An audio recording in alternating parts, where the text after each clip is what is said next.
Hello, everyone. This is Ernie Humphrey. I'm the CEO of Treasury Webinars. Thank you for taking the time to join us for our webinar today, The Evolving Role of KYC in Technology and Treasury, Challenges, AI, and Opportunities. Very excited for this topic. I also get to share my experience in this area. Believe it or not, I have a lot of experience. I'm thrilled to welcome my new thought leadership partner, Avallone, but even more thrilled to welcome my co-speaker today, the CEO and COO of Avallone, Anders Meinert Jørgensen. So before we dive in, Anders, why don't you give us a little bit about your background, a little bit about what you guys do at Avallone? Yeah, thanks a lot, Ernie, and thanks for having me. My name is Anders, and as mentioned, I'm the CEO, co-founder of Avallone. Yeah, I have a long dark past in banking, so been in commercial, large corporate institutional banking for many years, and then joined the dark side, which I usually refer to the compliance and money laundering prevention side. So I've been heading up operations and compliance for two tier one banks in the Nordics over 7 years in total. So you can say I kind of been part of creating the pain point that I think a lot of you guys feel out there with all the KYC questions and all the pain that follows. And then very briefly, we started Avalon more than 5 years ago, and the whole point was to move to the other side of the table, the client side, and figure out how we, with technology and competence, can actually help more complex corporates and funds with solving the KYC point. That's kind of in brief me and us. All right, thank you so much. So before we dive in, let's give us a little bit about our roadmap for our journey today. And good news for everyone, we are going to let Anders do the majority of the speaking today, so everyone's going to be excited about that. So before we dive in, I want to do a little bit about the Treasury lay of the land. I want to share a few survey results as to why risk management is important. AFP did a fantastic benchmarking survey, and then I just want to put a little context around the whole KYC and Treasury box. And I think that really needs to be expanded a little bit. So a lot of us are a little bit focused in, I think a little bit siloed, a little bit too much about, we only think of KYC as annoying because the banks want to give us information. And it's so much more than that. It's so much more value to that if you take a different approach, right? Of case what KYC, Anders and I have talked about this term KYCA, know your counterparty. So, and I actually came up with another acronym, KYOC, Know Your Own Company. And so there's tremendous benefits to not only doing that, but being the hub. If you are the hub of your company's right heartbeat and financial health and information, that gets you access to the strategic table. So let's all keep that in mind. So then we'll level set a little bit. Anders will go through some KYC basics, and then we'll transition into some of the technology. Anders will talk about the challenges and then how leading solutions like theirs helps us tackle these challenges, but also unlocks opportunities. And then we'll offer some specific programs, tips, and best practices. Really important if you don't have that formal program in place. Again, owning that program, having a voice in that is incredibly valuable to getting you a seat at the strategic table. And then, as always, we'll wrap things up with some key takeaways. So let's take a look a little bit about the Treasury lay of the land here. So really the reason that I share this is I want to show that we have relationship momentum going. So there is this onus for us to be more collaborative, even given everything in AI. So we are expected to deliver value across the enterprise. So we are expected to have more interaction with AP, right? The C-suite, AR, tax, legal, payroll, ESG, right? Human resources. So that gives us the inroad. We are one of the few departments that has the ability to manage these relationships and own this and really have everyone provide us information and collaborate with us to really understand all the facets of KYC. To me, I look at it as how do I understand our current and emerging risk exposures, which Anders will get into, which are things that can really help us, but also keep us from really damaging the reputation of our company, right? And doing business where we're not supposed to and mitigating fraud. And then I know this is a hard to read slide. My mentors are like, that's too much information. The good news is you can get a copy of the presentation that we're going through today. Just send an email to Ernie at treasurywebinars.com. I also forgot to mention the housekeeping items because I was so excited to talk that we can take your questions. Please just go ahead and drop those in the chat area. If you're interested in receiving a certificate of attendance for today's webinar, please send an email to Ernie at treasurywebinars.com. We have a lot more content than you would normally see, right, from Avallone, but I think it's important that I want to share that with you guys so we have that framework. So we're absolutely going to have a conversation, but I think there's a lot of great takeaways. One, the presentation. Two, Avallone will have the webinar recording on their website as well. So just take a look at this, right? It's just how we deliver value. So we see that we are expected to deliver value across the organization, right? We have bank relationship management, and that matters to KYC a little bit, maybe, cash forecasting, relationships across the enterprise, right?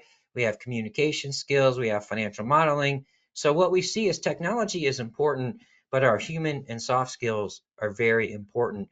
And KYC is where a place where we could leverage those skills and deliver that strategic value. So this is me putting to you why we have the tools to do this and why we're in that space and why we need to invest in the soft skills of our treasury team.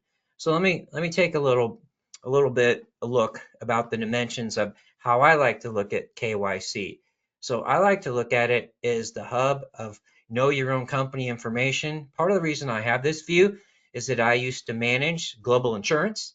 So I got requests, information. I had to give a picture of the financial health, right, to outside parties, to our insurance broker.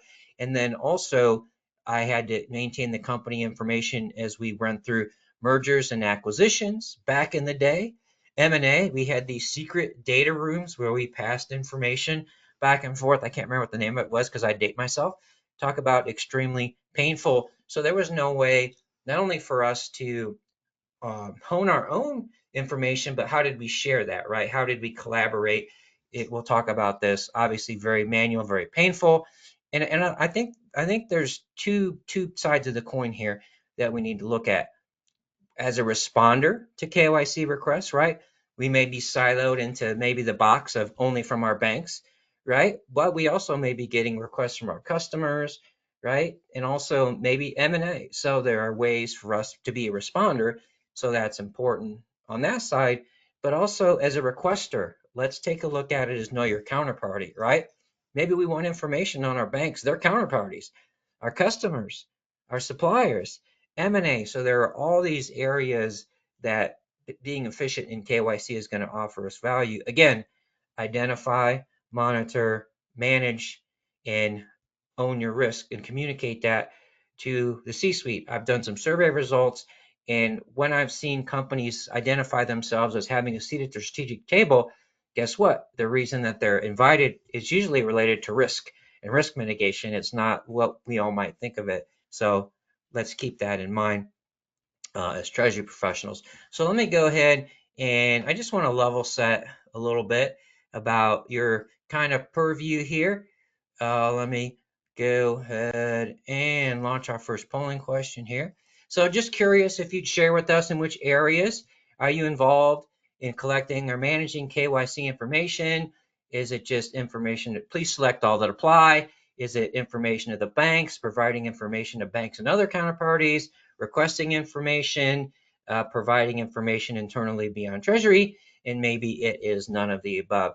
Again, if you're interested in receiving a certificate of attendance for today's webinar, you'll have to answer all of our polling questions. I would sincerely appreciate if everyone on the webinar would just click the button for me so we can get as much data as possible. So what I'll do is I will go ahead and leave the polling question up for another few seconds. Then we'll go ahead and take a quick peek at the results, and then we will touch base on what our thoughts are. But I also share I did a LinkedIn poll a little while ago on this very topic, and I had over 100 responses. So we'll compare where our audience sits compared to those who answered my poll as well. So let's go ahead and take a quick peek at those results. So what we see is, and again, you could select more than one, Providing information to banks, we have 34%. Providing information to banks and other counterparties, that's kind of an overlap, I guess. Requesting information, providing information internally. So what we see is, at least for the folks on the webinar, they're really not looked to in terms of gathering and analyzing information in terms of their counterparty risk management. So I think that's an incredible opportunity there. Anders, what do you think in terms of what you see from your clients and prospects in terms of the role that Treasury and Finance are playing currently? Oh, I think this is it's a fairly typical picture, right? I think there are a couple of interesting aspects here. One is that actually there's a big majority where it's not only banks where you provide the information to, Yeah, which you also alluded to in the beginning, right? But I think also the other one is that typically it's pretty compartmentalized. So Treasury right. would typically own the relationship with banks. So the collection from other counterparties would then mainly reside either in compliance, legal, it could be procurement, IT security, a little bit depending on how you do your third-party risk management side. So I think this is fairly typical. Okay, thank you so much. So thanks everyone for answering the polling question. So now I just want to share what we saw from our LinkedIn poll. So not all that dissimilar. We had a little bit more on the bottom side there, where there was more involvement is a counterparty hub and also knowing your own company. So I think we saw a little bit more. There are many factors, right, that go into that. Your culture, your company size, right, your international footprint. So there are many things that impact that. So I think that's some interesting tee up here. So let me go ahead and hand the floor over to Anders, and he's going to go ahead and start us off before we dive in with some KYC program basics. Anders, the floor is yours, my friend. Perfect. Thank you so much. So the idea was to kind of give a quick crash course in KYC and financial crime prevention in general, right? And I think it's important to understand that first of all, KYC is a subset of financial crime prevention, and financial crime prevention, you would typically actually define financial crime as money laundering, tax evasion, sanctions breaches. You would have terrorist financing in there, and you would have bribery, corruption. That's kind of the five big ones. As you can kind of hear, it's all the evils we're actually fighting. So I think that's also important um, as you struggle with loving KYC, as I think we all do. It's important to remember that when we are working with KYC and when we are helping fighting financial crime, we're actually combating these evils of the world. So I think that's an important notion, which I can speak much more to. But just going into the basics of KYC, which is know your customer, know your counterparty. So we have the whole basic of the customer identification program. So that's just getting the basics of information, name, date of birth, address, and typically for you guys, it's not so much the individual, but it's more the legal entity, right? So that would be incorporation, place, state, date, et cetera, et cetera. So that would be the first part, and then you have the due diligence part, and I think due diligence is a really good word because you use that broadly. You perform due diligence on all kinds of stuff. You also perform financial due diligence, as you guys know. But here it's really about analyzing the basic information that you receive, and starting to form your risk view. And I think this is an important notion as well, is that I think many people confuse financial crime prevention and KYC as a legal discipline. It's not. It's not very clearly stipulated in the law what you need to collect, what the bank needs from you. It's a risk discipline. So you need to collect and perform due diligence to the extent that you're comfortable with the risk of the counterparty in question. So that's the second one, and then the third one is the enhanced due diligence, which is, hey, we see some red flags. I have some more questions, like we can see that you have a Russian oligarch in the ownership structure. That raises a red flag. That raises some questions. What is this all about, right? Or you're incorporated in a high risk jurisdiction, and then you start to dive deeper into the data. So that's kind of the foundation. So talking a little bit about the challenges and the data, and I think this is where most people probably feel the frustration, right? Is that no bank is like the other one. So when we talk about responding to banks, the requirements will always differ. And you can even have within the same bank different requirements. So if you have Citibank in the US, will have different requirements than Citibank in the UK. And that's just the way it is. And I'm also, maybe I'll disappoint you by saying that's also the way it should be. So let's say JP Morgan and Citi, they will perceive you differently in terms of risk, because the risk is also dependent on the products they use, which region they're using it, and also just the inherent risk profile of the bank and their historic experience with money laundering issues. So it will vary. You probably also see the formats are, very different, how they collect it, how they work with it, what they require from you, and also uh, uh, how much documentation they require. So you can actually also split KYC in a different way. You can split it into information, which is, what's your name? My name is Ernie. Okay, I would like some documentation on that. Well, send me your passport. And thirdly, well, I need verification of that passport. Well, okay, then how do we figure that out? So this is where the enhanced due diligence also comes into play, and where I think you will experience this frustration and this friction in the work. Um, all of it, as I started out by saying you can't really read it from the law, but then you can, because there's a huge regulatory framework behind of this. And it's based on, actually it's based on a global regulatory environment called the FATF, and then that drills into the different national laws. In EU, it's obviously the EU ML regulation, but it's more or less the same across the globe when you look at the basic dynamics of it. And then, of course, you have on the other side the whole sanctions and politically exposed person list. So there's multiple lists that exist in order to figure out if you are a person that we can work with or not work with, right? Um, and I have to say, if we look at the five components of financial crime prevention I mentioned before, sanctions compliance is by far the most complex and the highest risk. It's also where you've seen the banks receiving the highest fines in this area. Um, yeah, so in terms of the ownership, and this is it's almost like who owns responding to KYC, and I think especially with responding, it's kind of this hot potato that moves around in the organization, right? Treasury usually ends up owning it.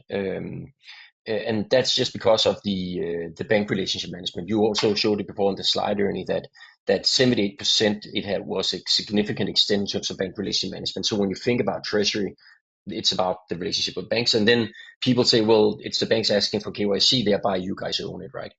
It's not necessarily the most logic thing, but it's very rarely I see that you've been able to move it to legal, which might be the best place to actually put it. I don't know, Ernie, what's your experience with ownership on this one? To me, I mean, I think Treasury should own everything. So maybe that's one of my many faults. But I just think that we have our arms around it. So I think it is a collaborative part. Legal absolutely has a big role in that. But it's like you said, it depends on your definition. The KYC, and I know the financial crimes, and you mentioned, but I like to when I go to counterparties, right? And I look past regulations and compliance, I'm looking at how do I control the risk profile of my company. So how do I use that information, leverage that information, and leverage the information that's changing on financial health, which obviously is related to the risk profile. So how do I use that to manage my risk appetite and understand those risks company wide? So I think as I take that definition more broadly, I think I like it in Treasury. Yeah. Yeah, and that might also that might be the right place, because you can say, what's the risk of, when we talk responding KYC to banks, what's the risk of not doing it, right? Well, that's Yeah, bank de-risking, right? You start to lose accounts, you start to lose financial services. yeah. Um, So it's nice to be in that control, obviously. yeah, I just see this getting more important just because regulations and sanctions, but just the global uncertainty. Mm, Obviously, with supply chains, suppliers, I'll tell a little story. My wife works in procurement. She works at a manufacturing company. So they were trying to get a shipment over to the US. This started a while ago. The regulations and the T word tariffs are changing on a daily, hourly basis. So they had mm, a piece of equipment, had a little bit of aluminum on it, 10%. All of a sudden they're trying to get her to pay a tariff on the entire piece of equipment. So you got tight margins. Oh, here comes a 40% tariff. Oopsie, right? So the relationships that you need to have with your, with internally and then with your procurement, your supply chain, and then with your customers, because you don't know what impacts these are going to have on your customers. So their financial health can be really going up and down and in and out of their mm. control. So that's just my little diatribe there on that side of it a little bit. Yeah, and I think also the reason why it's not crystal clear is also because there's a lot of dependencies, right? So typically, Treasury can't function without the data from tax and legal, and they also need something from compliance and the finance part. Yeah. Yeah. Okay, so talking about the response burden. So again, here we are in the task of responding to the banks, and what's the burden there, right? So what we see across the board is that it both the volume of the requests, of the incoming requests to you guys, is going up, and thereby so also frequency from the same requester. Also because, as you also mentioned in the poll, it's not just banks asking. So who's asking? Well, your accountant, your law firm, your bookkeeper, your investors, and then this thing that your customers see you as a supplier, so they start to ask you, and your supplier sees you as a customer, so they ask you. And of course, here I'm mainly talking B2B or enterprise, and that's where the high complexity is, right? Um, so also because so when different types of people are asking, the volume goes up, but not just the volume, the standardization goes down. So a supplier would ask you something entirely different than your bank would. Sometimes there's overlap, but most often not. And that's because the suppliers, they have a different view, or the customers they have a different view. They of course want to understand the ownership structure for their sanction screening, but they could also start to be asking tax related questions, environmental related questions, social related questions. So all of that is driving the pain point up. Yeah, let me Um, jump in here because I yeah, want to please. just make this point before I forget. So, there's obviously a lot of pain points and friction with the banks, but you and I were just speaking before the webinar, and it seems like at least with the larger banks, there is some good news. There is an appetite, right, to help, the responders. So, can you speak a little bit about to the conversations you've been having with banks and their appetite to do what they can to standardize things? Yeah, exactly. So I think what the larger banks have realized is that they need a kind of multi-channel approach to KYC. So of course, when they collect KYC from consumers and small businesses, they can use an online portal. It's fine, no problem. But the moment they hit the larger corporates, or what I would call multi-bank customers, it becomes a problem, right? Because you have to share to multiple parties and you need to reuse data. And this realization that from the banks is that they can't have a one size fits all, so they actually need a different strategy on the multi-bank clients.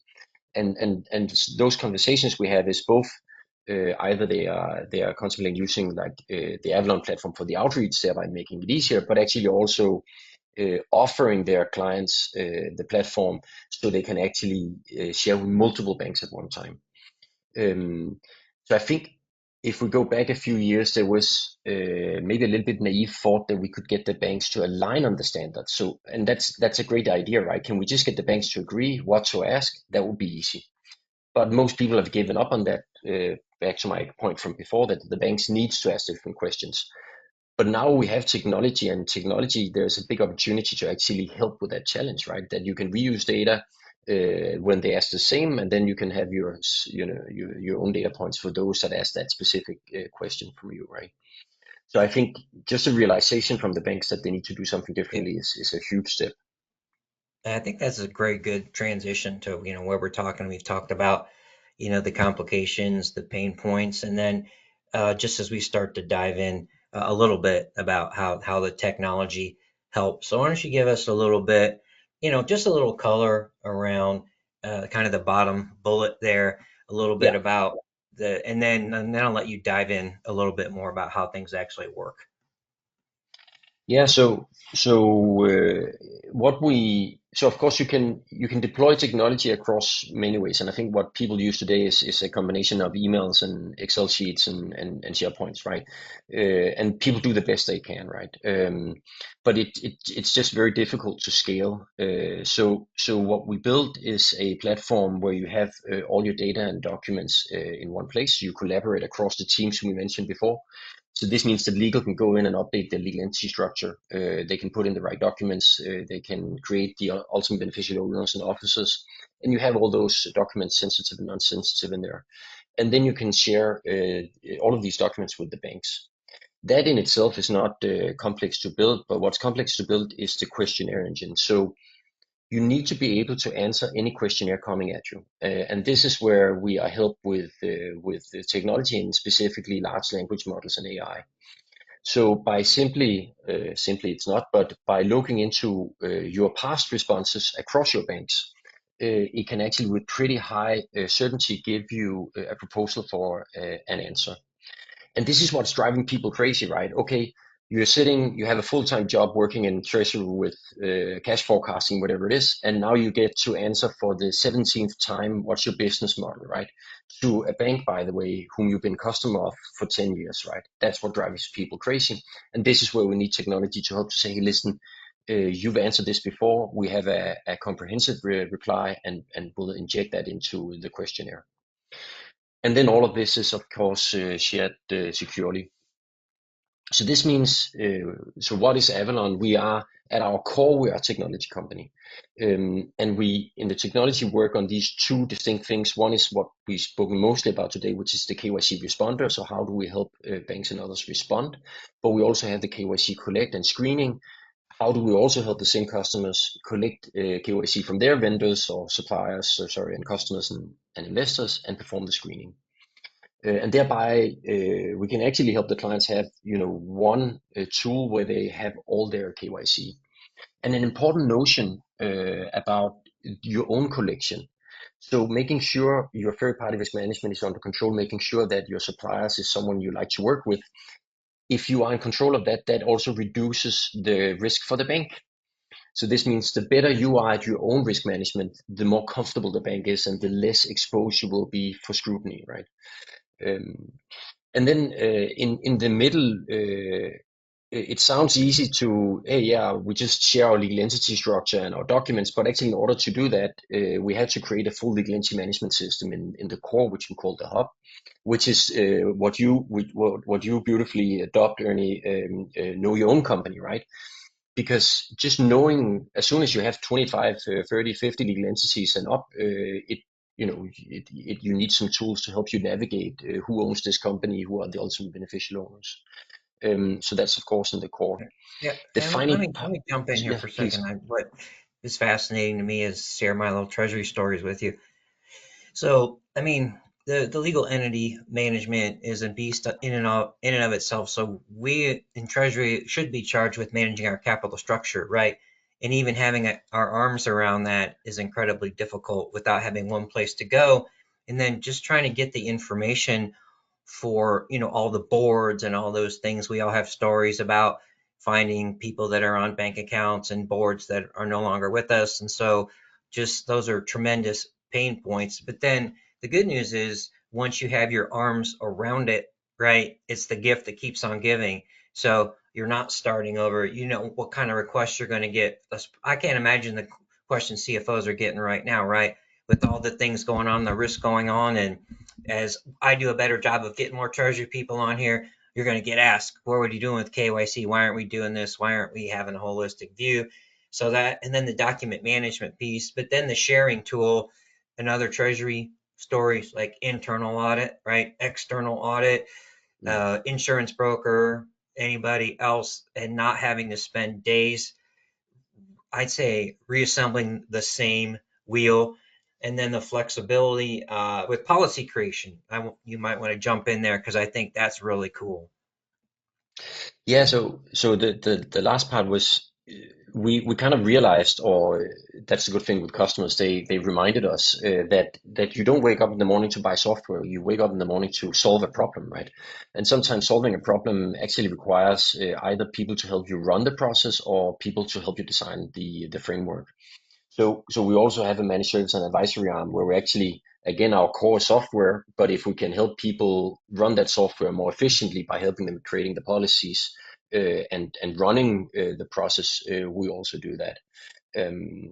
Yeah.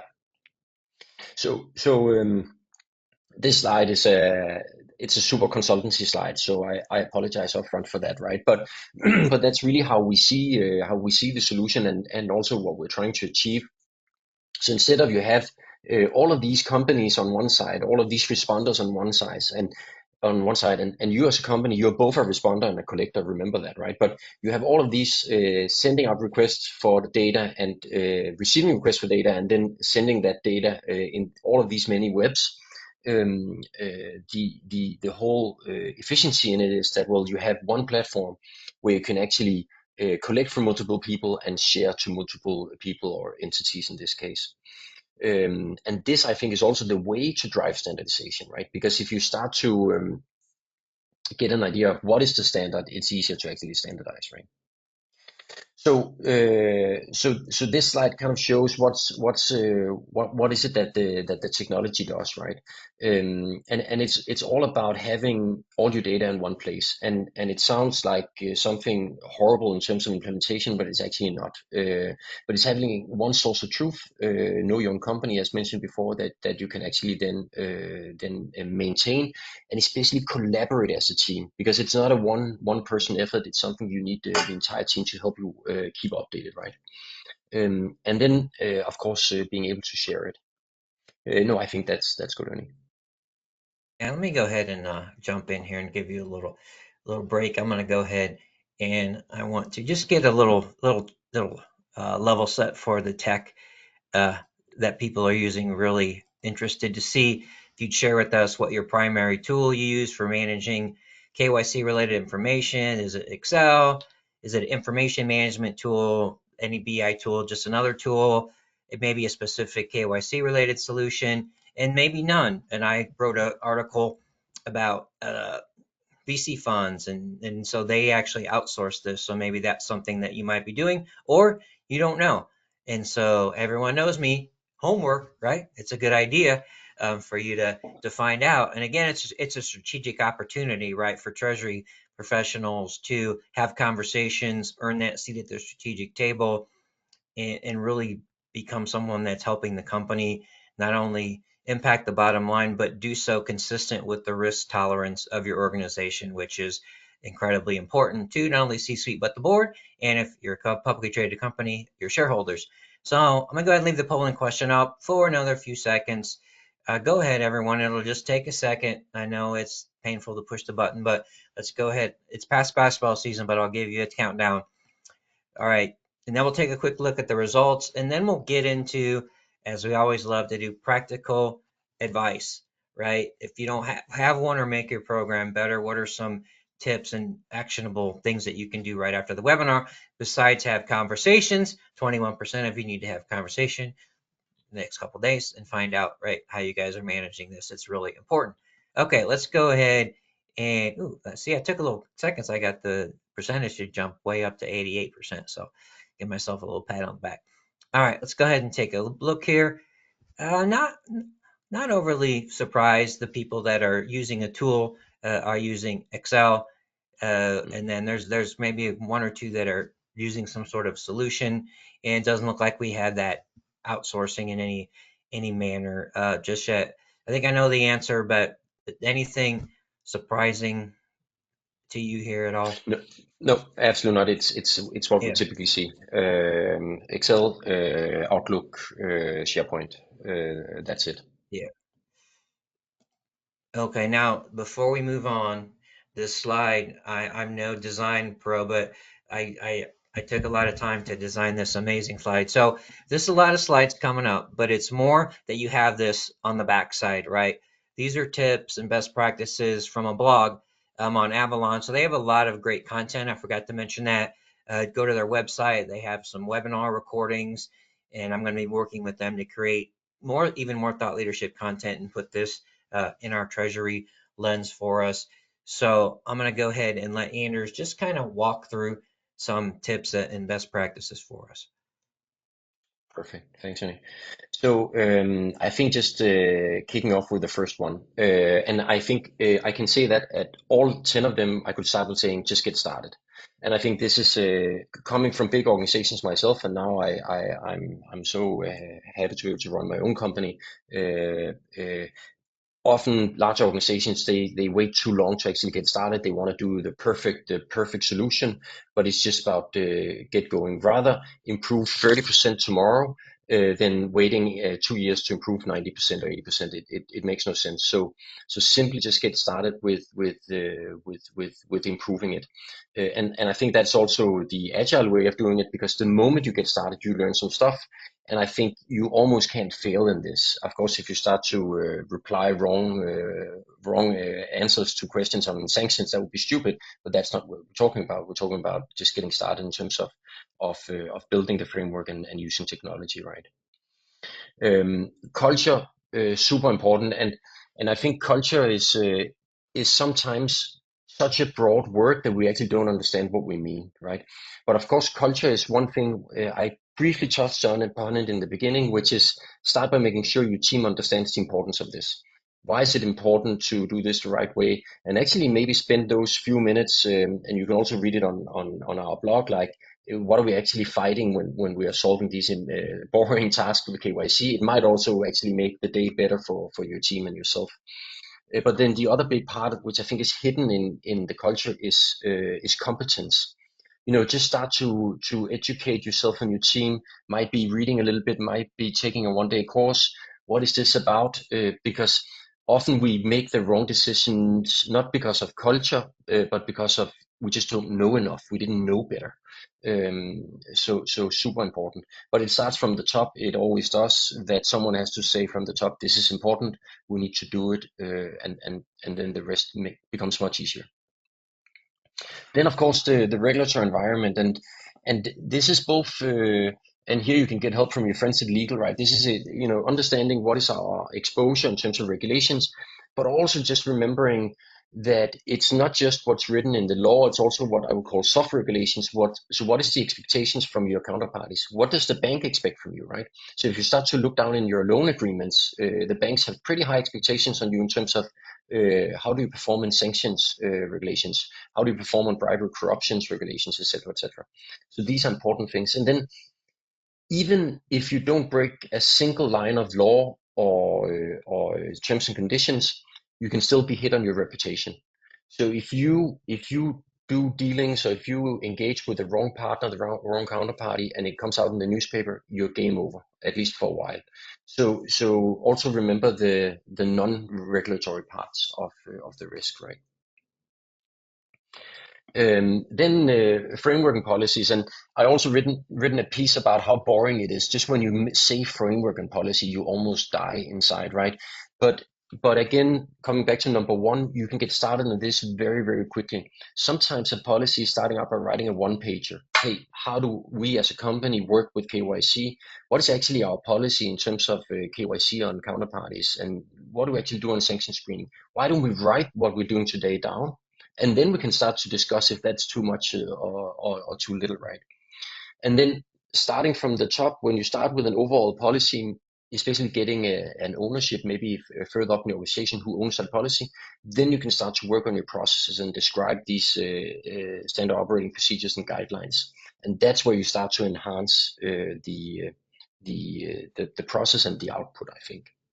And let me weigh in here and give you a little, I like your thoughts here. So I'm just kind of perusing through the bullet points here, and I think this speaks to the importance of collaboration in understanding what the risks are. like you said, legal, but other risk as well, and being in tune with the rest of the organization. So M&A is going out and looking at all these countries and all these, maybe they're opening new channels. So having that framework and policy, when you're putting it together, make sure you're not excluding people that are not only impacted by it, but people whose actions affect your risk profile. I just thought, and from a treasury perspective, what you just mentioned was beautiful. What about our covenants? Do we want to break our covenants? Oh, I don't think we want to do that, right? And our reputation risk, which in treasury we should own that as well. So I just wanted to comment on that because I think it's really important. Absolutely. Um, and I think yeah, and actually I mentioned policy before, but maybe an even more important place to start is the risk assessment, right? Just understanding your risk. And as you said, Ernie, if you have teams running around the world, finding new markets, finding new products, all of that, uh, understanding those risks and kind of on a regular basis updating, has our risk actually decreased or increased, is super important. Anyway, so once you kind of understand the risk and you made your policies and you start to define what you want to do, then we're coming back to the fundamentals of the KYC, right? The data collection, the review and risk assessment, risk scoring, the enhanced due diligence, and the monitoring. And with the monitoring, it's like, okay, we have a supplier, they're low risk. Let's not waste time on revisiting that every year. Maybe every third year is fine, but let's really revisit our suppliers in high risk countries every year or every half year, right? And by the way, this is exactly the way a bank is operating, and the maturity a bank would expose you guys to as well. Then the technology. I think just off the bat, and I'm biased because I'm selling technology, right? But off the bat, you can improve any process and any outcome without technology. So very often people underestimate, like, okay, let's just tighten up the process we actually have. Let's actually do what we agreed to do. Let's put some more rigor into it, right? But very quickly, with the size and scale companies like you guys have, it becomes inefficient, and with inefficiency follows also lack of quality, right? So I think it's about, once you have the understanding of what do we actually need, then start to look for a tool. Because I think you can quickly buy the wrong piece of software. Honestly, right? You can buy something that can do way too much, and then you never use it. I think everyone has tried these softwares where it can do a zillion things, and then you end up not using any of it, right? So really finding what is it that you're trying to solve, and finding a software provider that can actually solve it. I think in that context, on the software, look for software providers that will actually give you a demo tenant so you can test it out, and look for software providers that does live demos. Don't make them show slides. You want to see it live and not sandbox. Just a pro tip. Anyway, the training, and I think actually it links back up to the culture part, because I said culture is important, but actually competence is more important, and this is where training education comes in, right? Um, and it's also, I stopped counting how many policies I've seen that look beautiful and they read really beautifully, but then when you start to ask around, people don't understand them and they don't spend time on them. So the first thing you need to educate on is actually what is our policy and what's the expectation, and what is the process we're supposed to run. And I think training education of teams is undervalued, and I think you Yeah. both get happier people, but you run a much better company by Yeah, doing it. and also I would say, in terms of policies, like it needs to be enforceable, right? It doesn't, and it needs to be not overly complicated so people can comprehend what it is, what's it for, and also there's a lot of internal risks that happen, right? And fraud Mm, and compliance, and sorry, salespeople, but you want to go into another country, you're not supposed to, right? And we're on top of this. We're looking at it. We're seeing it, right? We're going to enforce this policy, and it's important that you understand that. But then also, as things change, right, you have to be able to update, right, the folks, right, every whatever it is, 6 years, 1 month. You can't just have a policy, put it in a drawer, and then assume everyone exactly. understands it and is going to follow it. So I think that's something with treasury policies we often do.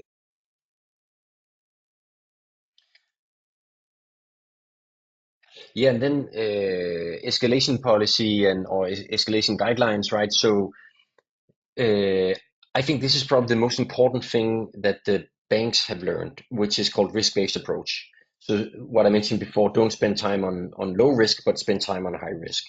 And when you start to really do that, then you also learn the importance of when you see red flags, the importance of escalation and the importance of action.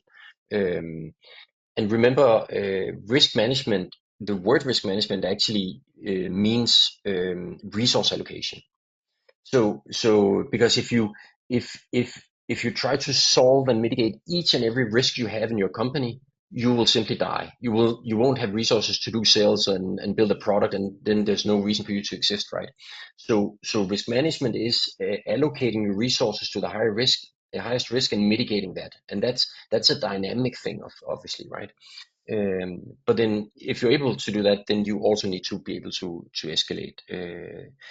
I think, Ernie, this goes for treasury a lot. You guys, you look at FX risk, commodity hedging. You look at liquidity forecasting. This you guys are used to this kind of thinking, right?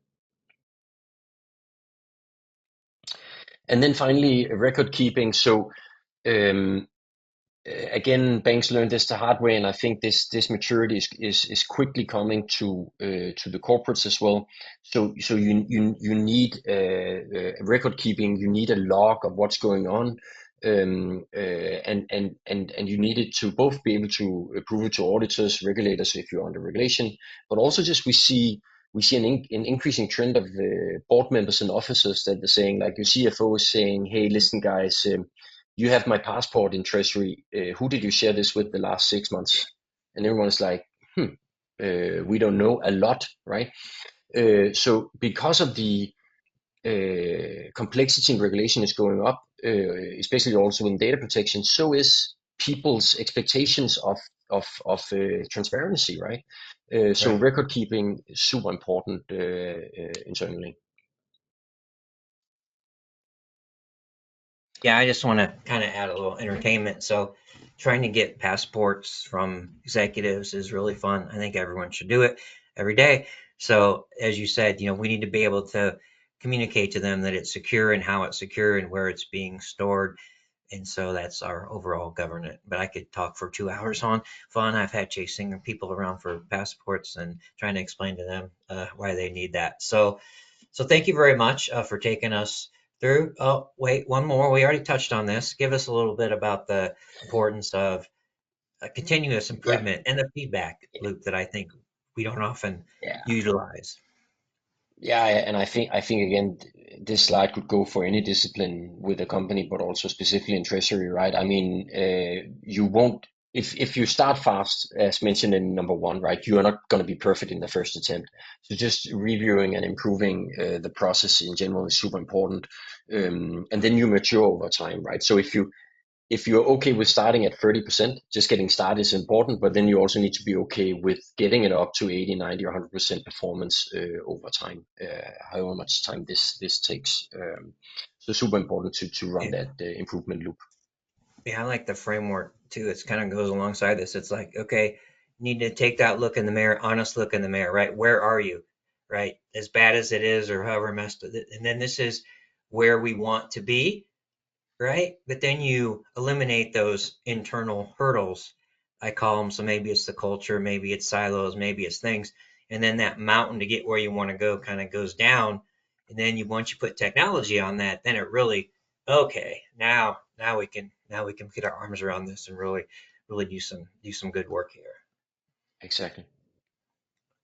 Okay, so I'm going to go ahead and maybe ask a few questions here to Anders. And then if you have any questions, again, please share them in the chat area. So Anders he's probably going to blush, a world-renowned leader in this arena. So you have a tremendous opportunity to access his knowledge base. So I'm seeing I'm going to put my practitioner hat on too as well. Can you talk a little bit to I don't want to hold 20-minute thing on APIs, but how do you get the information right together? So how do you pull the information? So how does that work on a high level? Yeah, you can do one or two things or both, right? So either we have customers using the platform as their source of truth. So they simply get all the data into the platform and then maintain it there, including the legal entity data. And this means that they also use the platform for legal entity management. Getting it there is a bulk upload. You don't sit and key it in manually. So the customer success team will simply help getting that data on board. However, we also have clients where they say, hey, listen, we already have a very large identity management tool that satisfies other needs. And then we simply hook up with APIs. And APIs today, I think 10 years ago or 5 years ago, people are a little bit, oh, what's that? That sounds complex. And the IT team's like, that's complex. But today it's a pretty plain vanilla thing to set up. So we build the APIs both ways, by the way. So you can inject data into the platform and you can enrich it and you can push data back into CRM, ERP systems, legal entity management systems you have. But the important part is just deciding one source of truth. So you don't maintain data at two places, right? Then you go crazy. Let me ask you this. So, um, people invest maybe in your solution and they're expecting to see certain things and get expected benefits. What are some of the unexpected benefits that people come back to you and say, "Oh, wow, I didn't even think about that. This is really beneficial beyond what we initially expected." Yes, I think that the primary objective when they go in is efficiency. Like they want to save time. They don't want to spend so much time on this. They just want it off the table, right? Uh, and that is delivered, right? But I think on top of that, to your point, it's stuff like it's like the data protection part. That okay, I'm actually pretty comfortable with the way I'm sharing these sensitive documents, and then it's the frustration part. It just goes down. And again, I haven't met a customer that says, hey, I really love KYC, right? Everyone is like, just get it over with, right? But this thing that they experience less frustration in themselves when they do the work, but also around them. So like the board members or officers, they need to collect the passport from, as mentioned before, they're like, hey, this was super easy, amazing, great. I don't have to work so much with this. Also, when you request data from legal or tax or the supplier chain, it just becomes easier. And I think it's also the part of the reason is also the way we build software. I think historically, enterprise software has been extremely clunky. I mean, and you still see software where it lacks the same look and feel that a consumer software has, right? Like the apps on your iPhone, they're typically really well designed, right? So we have the same principle of the software we deliver, that it should be actually nice and almost fun to use, right? So I think it's just like the easiness and the breeze of using it that I think they are surprised about. Yeah, I always think when I open up a solution, I can tell whether the people that were behind it actually shared the pain points or not. So you can immediately tell by the UI whether the Yeah. person and see that they get it is incredibly powerful. So before I wrap up, into our key takeaways, I'm going to launch more polling question. I just want to give the opportunity a few final points, right, that you would like to share with the audience, perspectives, myths you want to take away from. So, just a few things you want to leave the audience with from your perspective. Yeah, so I think the first one is definitely just get started. I mean that's a main mantra, and I think working agile in a scale up for 5 years now, that's just what you learn from the hard way, right? And then I think the second one is that hey, there's actually software out there that can help you. So be curious around it, and it's not just be curious about Avallone; it's be curious around what's actually out there, and that landscape is changing pretty fast. And then I would say when you start to look at software, as mentioned before, put requirements in terms of you want to try it out, you want to see live demos, but also you need to have requirements on AI. So I would not pick software suppliers that don't have a clear idea of how they deploy AI into their software. And it doesn't have to mean that they actually have a full-fledged solution, everything is running, but you need to see the first glimpse of AI, and you need to see a comfortable roadmap on, okay, these guys, do they actually know how to deploy AI? Because that's where you're going to get benefits increasingly over the next couple of years. All right. Well, thank you so much for that and all of your insights. I just want to let people know the polling question is live. If you'd like to get a certificate of attendance for today's webinar, I'm going to need you to go ahead and answer the polling question. Also, I appreciate that as a professional courtesy to myself, as I am allowed to offer my webinars free of charge with my thought leadership partners. So if we could just get a couple more people to vote, and then I'll go ahead and get into some closing comments and wrap things up. So thank you. See, that worked. See, that works. They want their credits. No, they love me, and I love all my audience members. That's why I've been doing this for 10 or 15 years. All right. So thank you so much, everyone. So let's go ahead and wrap things up here. I think for my put my treasury hat back on, very important takeaways. KYC can help us get a seat at the strategic table. That should be motivation in of itself. KY matters. KYC matters. I like KYCA, right? KYOC. Let's do it. We need a culture of compliance, right? Again, I love that lens. We really need to have we have to have the right technology. We have to have the right training and education, right? Culture, right? Culture, training and education, technology. And then we want to make sure our software lets us invest in technology that facilitates collaboration internally between our parties, but with our counterparties as well. And I think the final point would be that from a company perspective, and I do believe this, effective KYC can be a competitive advantage, especially in the KYCA arena, knowing your markets, knowing your risk, knowing your opportunities, right? And knowing taking risk, data driven risk management is incredibly important as well. Also, have to give a little bit of a shout out. I have a new podcast out, Treasury Truth or Dare podcast. If you haven't listened to it, you need to give it a listen. I'm going to give a little teaser here. You might see us at the AFP in Boston at the Avallone booth. We're toying around with doing a live Truth or Dare episode there. So we look forward to seeing Avallone at AFP. You can also look for a lot more thought leadership collaboration between myself and Avallone. So look for that as well. They have some great thought leadership resources on their website. So please go ahead and consume that and ask questions, right? Connect with Anders, connect with myself. We all need to do a better job of helping people understand the importance. And finally, as a final point, this is my new closing tagline. Uh, have the have the courage to live your treasury truths and dare to be great in everything that you do within and beyond treasury.